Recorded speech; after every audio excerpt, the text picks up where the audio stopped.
This is a guest essay by General Yoav Gallant, the former Israeli Minister of Defense.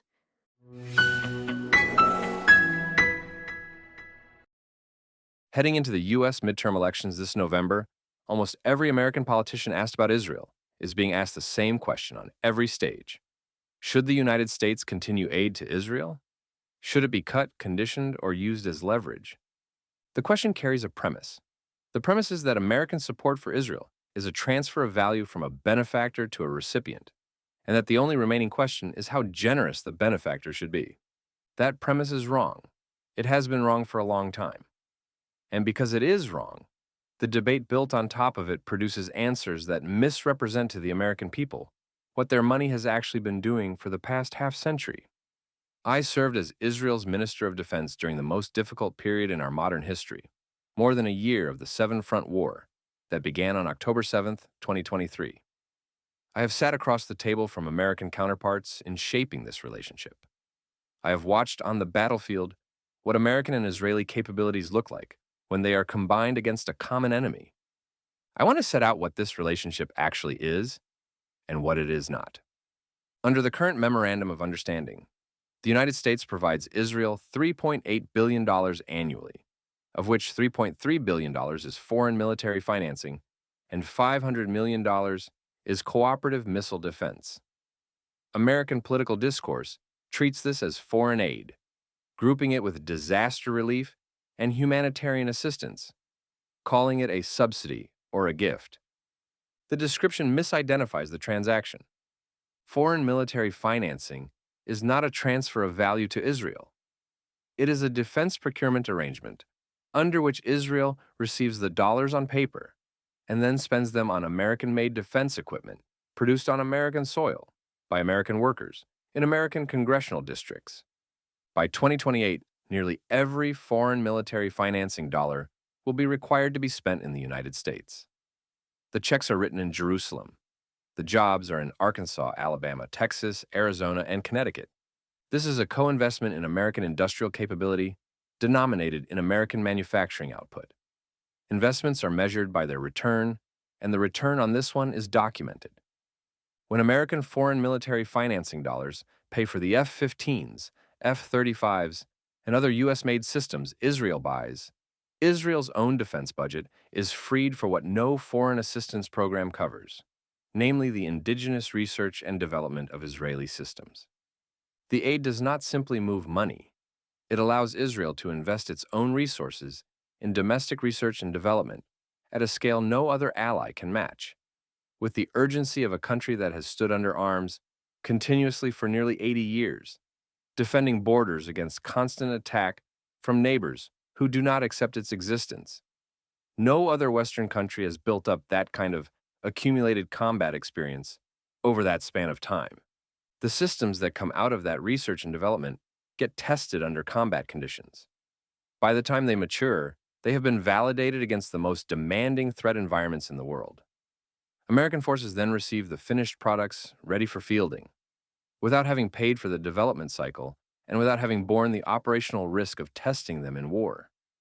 Trophy, the active protection system now fielded on American Abrams tanks across multiple armored brigades, was developed in Israel using Israeli resources, combat proven on Israeli Merkavas, and only then procured by the U.S. Army, after American commanders concluded no equivalent American system existed.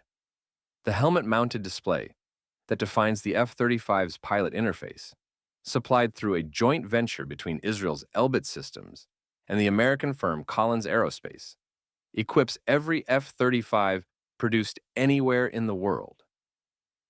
In the June 2025 campaign against Iran and the February 2026 joint operation, Israeli air defenses helped protect American bases across the Gulf, and Israeli intelligence and electronic warfare contributed to combined operations that would otherwise have required additional American deployments. The American taxpayer rarely hears about these returns because the political debate is conducted at the level of the headline number rather than at the level of the mechanism. The mechanism is not charity. American dollars flow into American factories, American assistance frees Israeli capital for innovation, and American forces eventually receive Israeli-developed capabilities refined in real combat. If you are still not convinced this is a good investment, set the United States government aside for a moment and ask the question any private investor would ask. Would a private investor put capital into Israel right now? The answer is in public data anyone can pull up. In 2025, the Tel Aviv Stock Exchange's flagship index rose roughly 50%, after rising 30% in 2024. It was the best performing major stock market in the world for 2 consecutive years. Foreign institutional holdings in Tel Aviv equities reached a record $19 billion, more than double the pre-war level, with 80% of inflows from North America. Google paid $32 billion for a single Israeli cybersecurity company named Wiz, the largest acquisition in Google's history. In 2020, NVIDIA, a single American company, paid $6.9 billion for one Israeli technology firm called Mellanox, a specialist in high-speed networking. That single acquisition cost roughly 1.8 times what the United States transfers to Israel in an entire year. Mellanox's technology became the networking core of the entire AI data center revolution. NVIDIA's networking division, built on the acquisition, generated nearly $11 billion in revenue in a single recent quarter, exceeding the entire purchase price. Over the same period, NVIDIA's market capitalization rose from $93 billion to more than $5 trillion. This is one American company making one investment in one Israeli company. The bet was less than 2 years of American aid to Israel. The return reshaped an industry. All of this happened while Israel has faced multi-front wars, alongside European arms embargoes, credit rating downgrades, and the most sustained international campaign to isolate Israel diplomatically in a generation. Capital does not vote with slogans. It votes with facts.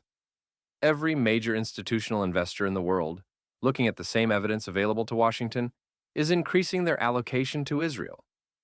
Washington is the only one debating an exit. $3.8 billion is a significant amount of money, and the security assistance Israel receives from the United States matters to Israel. But the budgetary share has changed. In the past, the aid was a significant share of Israeli GDP. Today, measured against an Israeli economy approaching $720 billion, it represents about 0.5%. The shekel appreciated 14% against the dollar in 2025 alone, reaching its strongest level in 3 decades, further reducing the aid's practical value to Israel. The aid still matters in budgetary terms. The relative share is much smaller than it once was, and alongside that change, the shared benefit, what each country gains from the partnership, has only grown more important. There is no doubt the time has come to update the system. The original relationship was built between a global superpower and a small, determined country at the start of its journey.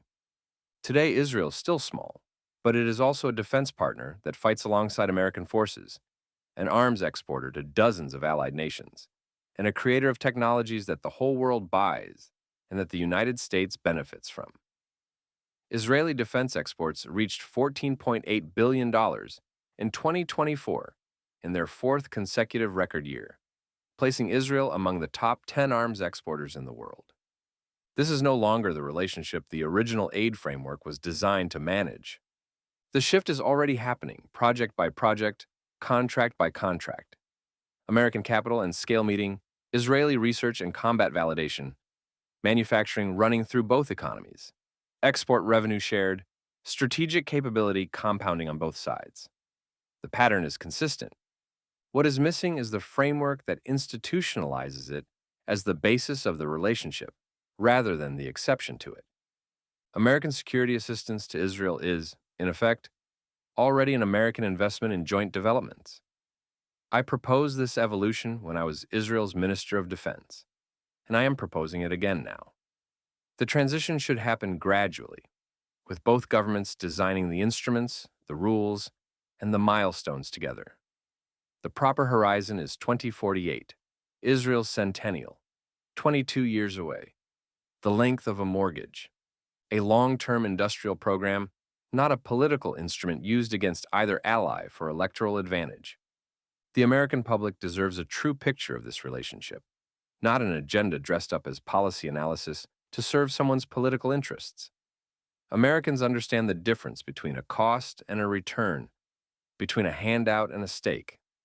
What they rightly object to is being told that a strategic asset is a cost, or that a co-investment which has built American factories, fielded American capabilities, and protected American troops is a favor done to someone else.